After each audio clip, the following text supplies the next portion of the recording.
The Big Ten is getting crazy right now. There are 4 teams sitting atop the conference with 1 conference loss apiece. It's Iowa, Michigan State, Wisconsin, and Ohio State. We're breaking it all down on this edition of Incompetent Sports Talk.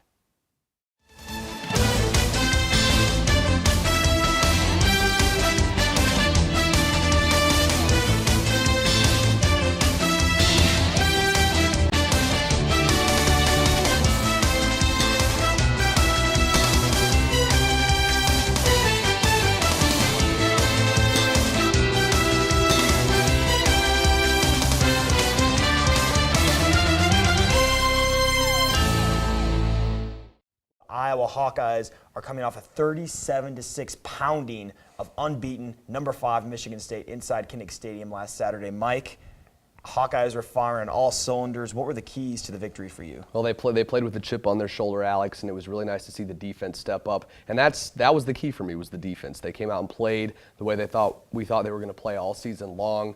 Tyler Sash with the nice interception, the pitch to Micah Hyde, taking it back 66 yards for a touchdown. Greenwood getting an interception. I mean, it's just a tremendous performance from the defense. And then Ricky Stanzi doing the same thing he's been doing all year, throwing touchdown passes, not turning the football over. Adam Robinson playing well again, just all-around team effort. Kirk Ferentz after the game said they didn't award a team ball. It was all team effort. So I was impressed by them. Jake. Well, I really have to echo Mike's statements about the defense. They forced 3 turnovers. We win the turnover battle again. We only have 5 turnovers on the year. That's second best in the country. Sean Prater, Defensive Player of the Week. I really liked what I saw from the offense as well, too. We got very conservative in the second half. Stanzi only attempted 15 passes in the game. Very economical in his passing. I really liked what I saw from the team all around. Things in the Big Ten are getting pretty crazy right now. There are 4 teams atop the conference with 1 loss apiece. Things are getting so complex, so convoluted. We got to come over to our big board and break it all down. As we said, there are 4 teams with a loss. That's the Ohio State Buckeyes, the Wisconsin Badgers, the Michigan State Spartans, and the Iowa Hawkeyes. And at the end of November, if everything goes according to plan, there's a very distinct possibility that we could have 3 teams that go 7-1 in the Big Ten. Now, there can't be 4 teams that go 7-1 because Ohio State and Iowa still have to play each other. And let's just say the Buckeyes lose to the Hawkeyes on November 20th in Kinnick Stadium. It creates a very interesting situation, almost a rock, paper, scissors Big Ten style, because the Michigan State Spartans beat the Wisconsin Badgers. The Wisconsin Badgers beat the Iowa Hawkeyes, and the Iowa Hawkeyes beat the Michigan State Spartans. And so this would be a tiebreaker scenario where you got to take the team with the best overall win percentage, and Iowa would be out of that because we lost to Arizona. Michigan State and Wisconsin both won all their out-of-conference games, and since these 2 teams already played, Michigan State would get to go to the Rose Bowl in that scenario. But let's just say Michigan State, Wisconsin, and Ohio State are all 7-1 at the end of the year. That would mean that Ohio State would have beaten Iowa. It makes things even more complicated because all of them have equal win percentage out of conference. They would all be 11-1, 7-1 in the conference. We have a scenario where not all the teams played each other. Michigan State and Ohio State didn't play. Wisconsin beat Ohio State. And then, of course, Michigan State beat Wisconsin. So then it goes to whatever team would have the highest BCS ranking at the time for the Rose Bowl. That would be Wisconsin as of right now. Who knows if that would be that way at the end of November. But, guys, I need to get your input on this. Things are just getting very wacky. How do you see this playing out at the end of the year?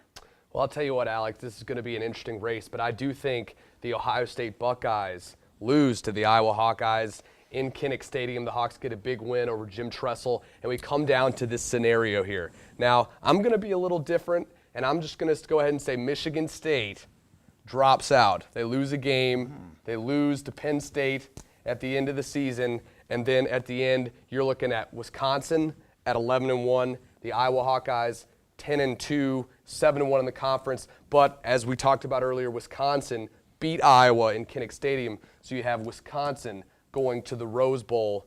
You have the Iowa Hawkeyes getting an at-large bid going to either the Fiesta, the Sugar, or the Orange Bowl once again. And then you're looking at these last 2 bowl games. You have Ohio State and Michigan State. I think ultimately what happens, these teams didn't play. You have Ohio State gets chosen over Michigan State because of their fan base and their tradition at the Capital One Bowl. And you have Michigan State, who was coming into Kinnick Stadium undefeated this past week, going to the Outback Bowl, and then the rest of the Big Ten, who knows. But I think this is ultimately the way it's going to play out. I like Wisconsin. I think their schedule is favorable, and I think they end up in the Rose Bowl, but the Hawkeyes still get to the BCS. Jake, your turn to mess Well, with the I Pennants. want Who do to you have talk in this? about Mike's scenario right here, which is really interesting because you have Michigan State. He has them losing to Penn State at the end of the year, which if they had won that game in his scenario, they'd be in the Rose Bowl. If they lose, Mike thinks they could drop all the way down to the Outback. I think that's a very good scenario. I think they would be in the Outback.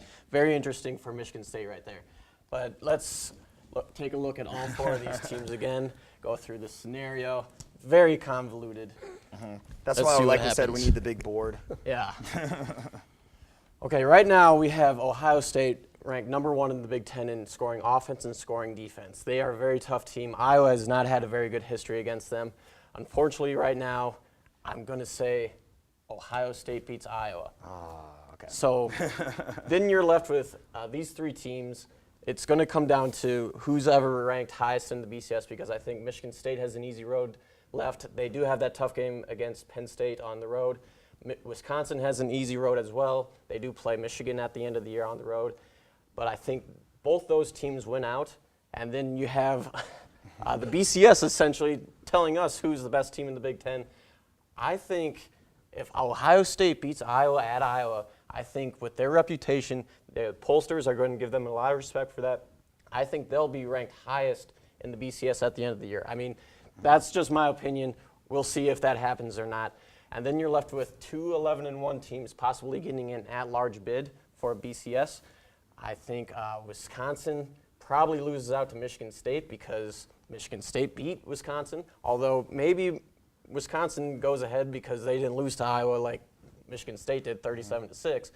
But I think Michigan State would get the at-large, Wisconsin going to the Capital One, and that would mean Iowa's in the Outback, still a January 1 bowl game, but that's my best guess of what's going to And happen. Hawk fans love Tampa, but now I got to give you guys my take on what I think is going to happen here. We've got to move the pennants back to the neutral position, back to the starting block where they're all at right now. Here's what I think is going to happen. I think Iowa will run the table and will beat Ohio State, but I don't think Michigan State or Wisconsin are going to drop a game the rest of the year. So that would put Michigan State in the Rose Bowl. I think Wisconsin, by virtue of the fact that they are 11-1, gets the at-large bid, and Iowa, even though they'd be 10-2, even though they had beaten the Buckeyes, they get kept out of the BCS just because these 2 teams win. Unfortunately, Iowa does not control their own destiny, and then Ohio State going to be eating some bloomin' onions in Tampa at the Outback Bowl. That's how I see that one working out. Now I got a question for some of you guys. Who do you think has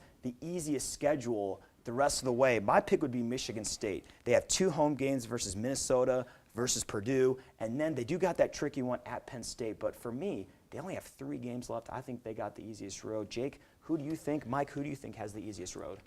Well, I have to agree with you, Alex. Michigan State only has 3 more games remaining. 2 of them are at home. Wisconsin, on the other hand, they have 4 games remaining, 2 on the road, 2 at home. They do have to go to Michigan. That's going to be a tough game. Michigan's offense is very explosive, but their defense is not going to be able to hold down John Clay in that offense.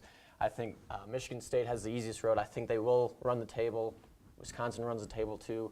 That's who I think who has. Yeah, Alex and Jake, I agree. I think Michigan State does have the easiest schedule. Wisconsin has not won in Ann Arbor since 1994, but I think Wisconsin, like I said, I think they do win out. And I do think Michigan State goes down to Penn State in the final game of the regular season, and that gives Iowa the ability to jump into the BCS at an at-large position. But it's going to be an interesting race, and as we talked about, Iowa has to beat Ohio State if they want to even be considered in this conversation. And, of course, Ohio State has to beat Iowa to be in the same position. And who do you guys think has the toughest road the rest of the way? And I'm going to actually go with Iowa. And I know 3 of their games are versus unranked opponents, but those 3 games are on the road. And we have lost 4 of the last 5 Northwestern, and then we got that big game with Ohio State. I think we got the toughest road the rest of the way, but I do think we win out. Mike, who do you think has the toughest way the rest of the way? I actually think Ohio State has the toughest schedule. They have to play Penn State at home. They play Iowa on the road, and then they have to play a tough game at home against Michigan as well. So I think Ohio State just a little bit tougher than Iowa, but they're pretty close. I'm going to side with Mike on this one. Iowa and Ohio State play each other. That's a very tough game for both teams, so that's essentially a wash. But the other remaining games, I think Michigan and Penn State pose a greater threat to Ohio State than our team, Northwestern, Indiana, Minnesota do for us. So I think Ohio State has the toughest road ahead between Iowa and if there's one thing we do know, the Rose Bowl will be decided in Iowa City, whether it's Iowa or Ohio State going to the Rose Bowl or not. In Iowa City, November 20th. Set your DVRs now because that's going to be the biggest game in the Big Ten all year.